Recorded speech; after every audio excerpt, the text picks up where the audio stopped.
السلام علیکم ورحمۃ اللہ وبرکاتہ۔ معزز ناظرین کرام، آج کی ویڈیو میں مولانا رومی کی ایک حکایت بیان کی جا رہی ہے کہ اللہ رب العزت کی بارگاہ میں ایک عورت کے رونے کا واقعہ کچھ اس طرح واقع ہوا کہ اس کے بچے زندہ نہیں رہتے تھے۔ پھر اس نے انہیں عالیشان محل میں دیکھے جو کہ محفوظ تھے۔ پھر رب کی بارگاہ میں جذبے کے ساتھ کیا کیا کہا، حتیٰ کہ کہنے لگی، اے اللہ، اب تو میں سینکڑوں سال دنیا میں زندہ رہنا چاہتی ہوں، چاہے جتنی آزمائش ہو۔ تو سنیے، ایک عورت ایسی تھی جس کے بچے زندہ نہیں رہتے تھے۔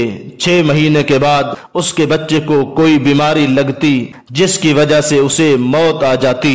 تو اس طرح اس کے ہر بچے کو بیماری لگتی اور اس کا انتقال ہو جاتا۔ اس بیچاری ماں کے 20 بچے مرنے کی وجہ سے قبرستان پہنچ گئے۔ اس کے 20 بچے قبر میں یکے بعد دیگرے چلے جانے کی وجہ سے اس کے غم کی آگ اس کی جان میں بھڑک اٹھی۔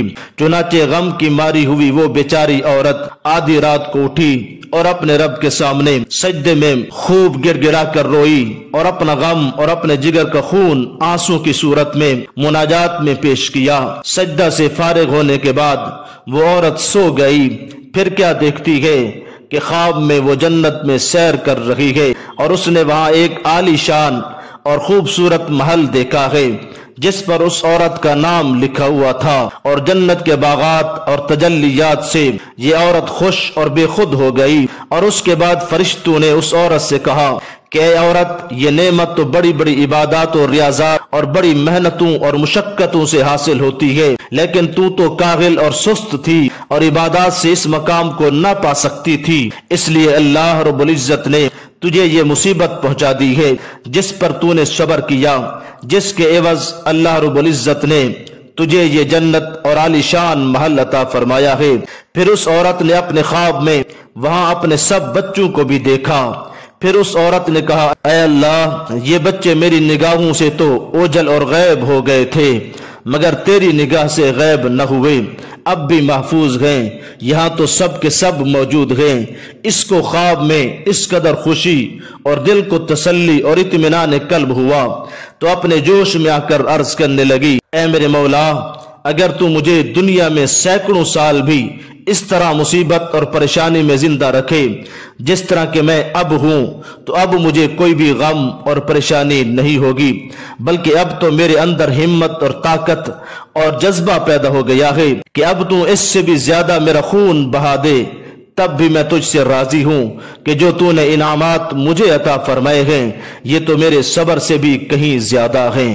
اس مذکورہ بالا واقعہ سے جو سبق حاصل ہوتا ہے وہ یہ ہے کہ بندہ مومن کو کبھی بھی کسی بھی مصیبت اور پریشانی اور غم پر اپنا دل چھوٹا نہیں کرنا چاہیے، کیونکہ بندہ مومن کو پہنچنے والا کوئی بھی غم رائے گاں اور ضائع نہیں جاتا، بلکہ اللہ تعالیٰ کے ہاں بندے کے ہر صبر پر اور اس کو پہنچنے والے ہر غم و مصیبت اور پریشانی پر اسے اتنا بڑا ثواب ملتا ہے جس کی طرف بندے کی سوچ بھی نہیں ہوتی۔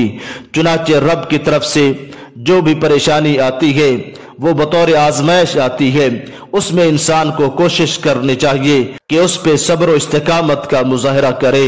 اللہ رب العزت ہم سب کو آزمائش و مصیبت کے وقت صبر استقامت کے ساتھ زندگی بسر کرنے کی توفیق عطا فرمائے، آمین۔ وما توفیقی الا باللہ۔